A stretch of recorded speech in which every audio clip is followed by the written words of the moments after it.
এক ছিল সবুজে ঘেরা ছোট্ট এক বাগান। সেই বাগানে থাকত এক নরম ডানার প্রজাপতি। তার নাম ছিল টুনি।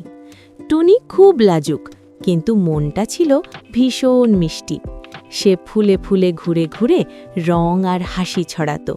ডালপাতার ছোট্ট জিনিসেও সে আনন্দ খুঁজে পেত। একদিন সকালে টুনি দেখল আকাশ থেকে নেমে এলো এক রঙিন পাখি। তার পালকগুলো ছিল নীল, হলুদ আর লালের মিশ্রণে রামধনুর মতো। পাখিটির নাম ছিল রঙা। রঙা একটু দুষ্টু স্বভাবের ছিল। সে গুনগুন করে গান গাইত আর মাঝে মাঝে নিজের ছায়ার সাথেই কথা বলতো। টুনি অবাক হয়ে জিজ্ঞেস করল, "তুমি একাই হাসছ কেন?" রঙা হেসে বলল, "আমি নিজেকেই হাসাতে পারি, তাহলে অন্যদের হাসানো তো আরও সহজ।" এই কথা শুনে টুনি হেসে ফেলল।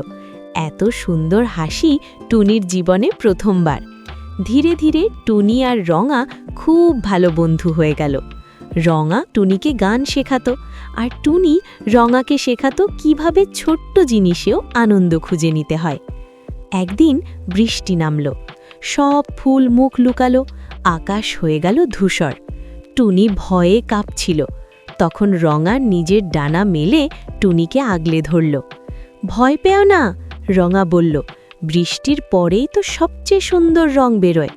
বৃষ্টি থামতেই আকাশে উঠল রামধনু। টুনি উড়ে উড়ে রামধনুর রং ছুঁল, আর রঙা আনন্দে নাচতে লাগল।